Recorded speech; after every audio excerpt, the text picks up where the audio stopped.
I got some good news for my Spartans out there, and some bad news. If you're planning on playing Dying Light 2, you might want to wait a week, and is it time to sell your Xbox Series X? My giveaway is also live. I have a link down in the description below with instructions on how you can win your very own Series X from me. Let's discuss.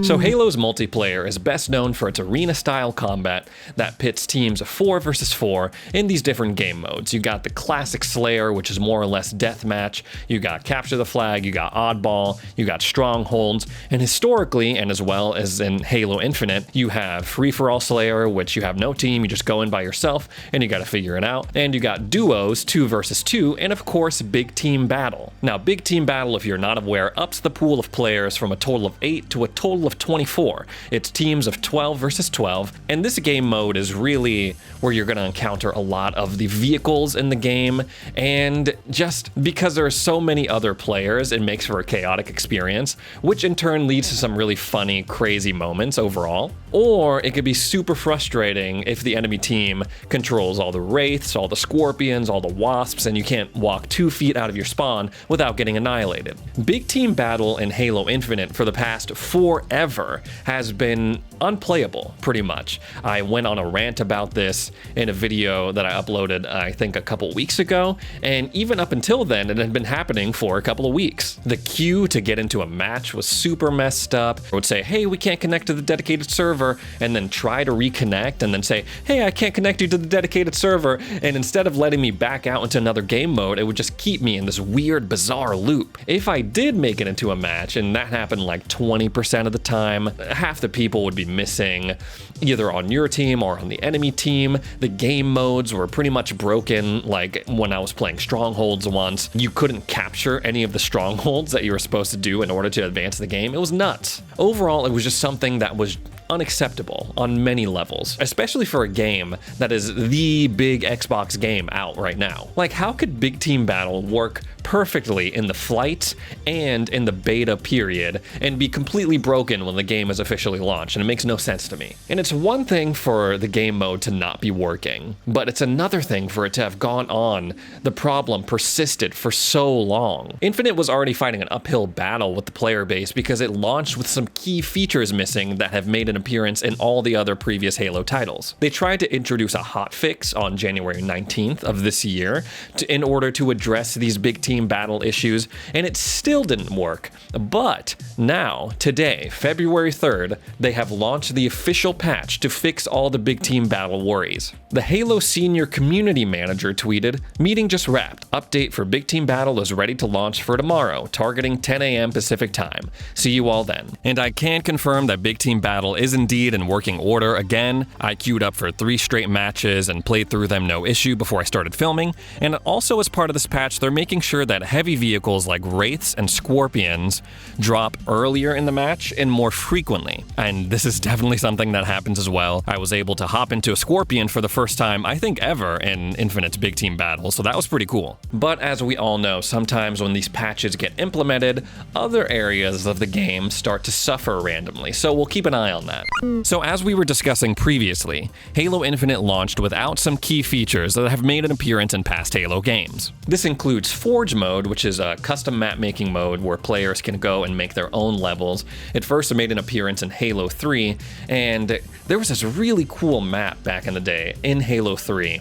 I can't remember the name of it, but it was basically like a D-Day inspired map, like you were storming the beaches of Normandy. I wish I remembered the name of it, but it's escaping me right now. If anyone can, in the comments, remind me, that would be super helpful. Infinite also launched without campaign co-op. Up until this game, you were able to play through all the campaigns with another person, split screen or online. I will say gameplay-wise, not so much story-wise, but gameplay-wise, Halo Infinite's campaign was a little bit more ambitious than previous Halo games, what with the open world, with the light RPG elements. When I tried to play other open world games, split screen co-op, it doesn't usually go well on an Xbox console. For example, playing Borderlands 3 split screen on the same console, it was like totally messing up my Xbox One. It was struggling. So I understand a little of how it would be a pain in the butt to implement something like that in Halo Infinite. Now, previously, we sort of knew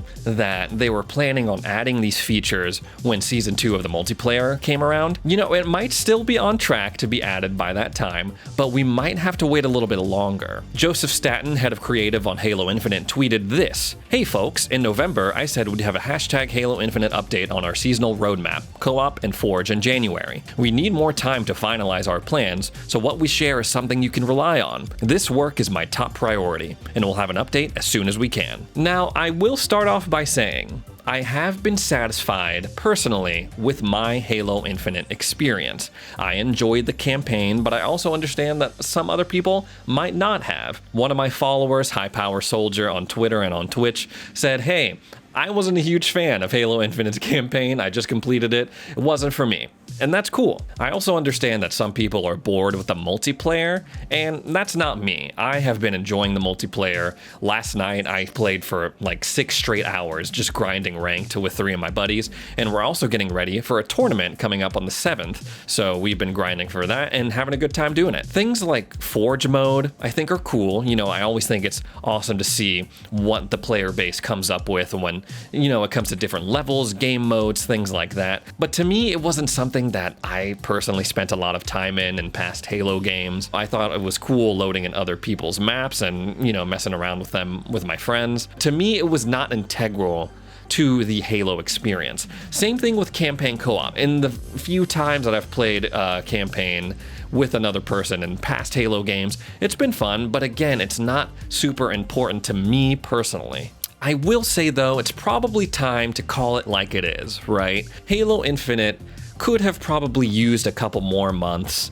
before they released, but I understand that 343, Xbox, Microsoft, they probably felt this pressure to put Halo out there in time for the Xbox and Halo 20th anniversary. That might be frustrating to some people, but for me, I definitely appreciate how transparent 343 and the rest of the team has been on social media and on their websites on the Halo support. If you are mad at the current state of Halo Infinite, that is your right. I understand that as gamers, we are very passionate about these products.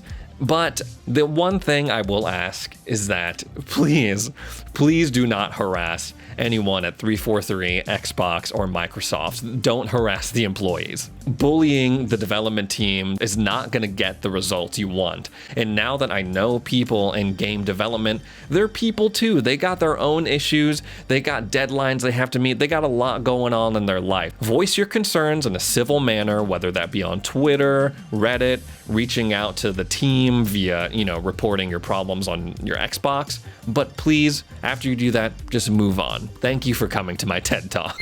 Dying Light 2 is set to be released on February 4th. It'll definitely be out by the time this video is uploaded. And reviewers have scored this in the 7 out of 10 range. So, you know, not stellar, but not abysmal. Side note, if you want to play a game, and if you're excited about it, just play the game.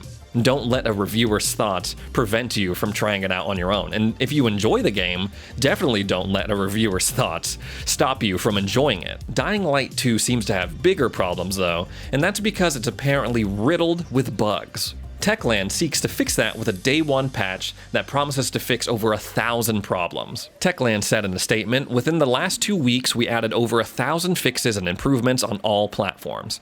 You can expect the day 1 patch with another 1,000 tweaks to go live on consoles within the next few days. And of course, we are continuing our efforts to improve the PC version in real time." Now, obviously, that's all well and good.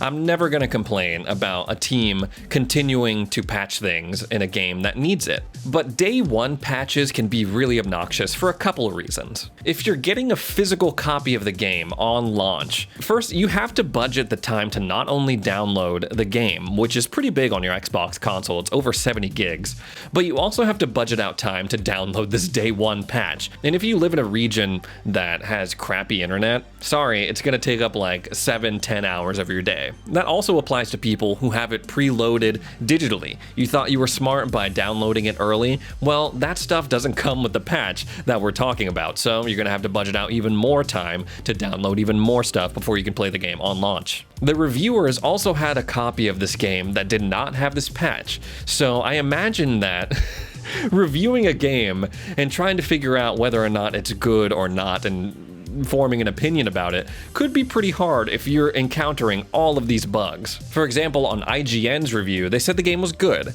citing that, the parkour was cool and the open world was cool, but that they also encountered this bug in game that corrupted their whole file. I feel like the perfect solution for this would just be to give the team more time. I feel like us as gamers, we're cool with that. Although it is frustrating that last year Dying Light 2 was supposed to come out, and then it was supposed to come out in December, and it was delayed until February, but I feel like that's a much better alternative than Techland just putting this out, knowing that it has bugs and being like, oh, no, it's cool. We're gonna patch it in the first couple weeks. It's gonna be cool, guys. This article from The Sun alleges that Xbox players are in a panic right now following the news that Sony is buying Bungie. Now, I also understand that this article is from The Sun, and that should say a lot about its credibility and about the overall quality of the news being conveyed. The article cites data gathered by Solitaire, which is hilarious because if you click on the Solitaire link that they have, it literally just brings you to a game of Solitaire. But they said that web searches for Sell Xbox increased by as much as 475% in the United Kingdom. They say that players are worried that Bungie is going to make Destiny 2 exclusive to PlayStation, and they don't want to be locked out with their Xbox consoles in the event that happens. And this sort of goes along with the story that I talked about in the last video about that retailer that put up that sign that said, "Choose your gaming machine wisely. Microsoft bought Activision Blizzard, aka Call of Duty, so be careful." It's just these knee-jerk reactions from people who don't actually follow video game news. Because all it would take is like 2 seconds of Googling to realize that Bungie, even after the acquisition, went out of their way to say that they were not making anything exclusive to PlayStation regarding Destiny 2. Now, if you decided to sell your Xbox or opt out of the Xbox ecosystem in the past, I get it, right? If you decided that you wanted a PlayStation 4 instead of an Xbox One last generation, totally understand. Microsoft was giving us plenty of reasons to go PlayStation over Xbox last generation, from a questionable launch to a lack of first-party titles. The list goes on and on and on. Hell, if you decided to get a PlayStation 5 versus an Xbox Series console at launch this generation, again, I totally would have understood, because Xbox Series X and S launched with nothing. Halo Infinite was supposed to launch alongside them, and it didn't. They had no games when they launched. All they had was their slogan that said, "Hey, we're the most powerful gaming console ever." That was it. But if for some reason that this acquisition makes you want to sell your Series console now, sell your Xbox now, in the middle of a console shortage, just why? Things are just starting to get good.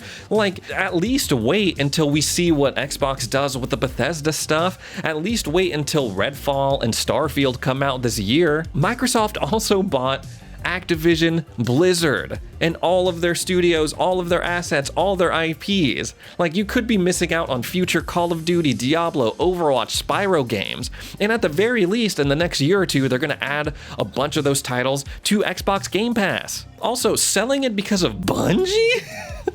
Like, no disrespect to Bungie, right? No disrespect. They've obviously earned their reputation in the video game industry with their contributions of Halo and Destiny. That's cool. But guys, they're only one studio with one active IP. I wish Sony and Bungie the best, but I think Microsoft is going to be okay. Xbox potential has never been higher. Now, what they do with that potential in the future remains to be seen, but still, me, personally, I think the future is looking bright. Their ecosystem is expanding as they continue to work on remote play and cloud gaming. They have a likable boss making great moves and moving Xbox in a great direction with Phil Spencer. I mean, come on, like, what's not to like? So no, don't sell your Xbox. And if you're thinking about selling your Xbox because of the Bungie acquisition, especially if it's a Series console, a Series X or S, you don't deserve to have the console. I'm sorry. You should just go ahead, send it free to one of my viewers who would absolutely kill to have one of these Xboxes, because you do not deserve it. They deserve it.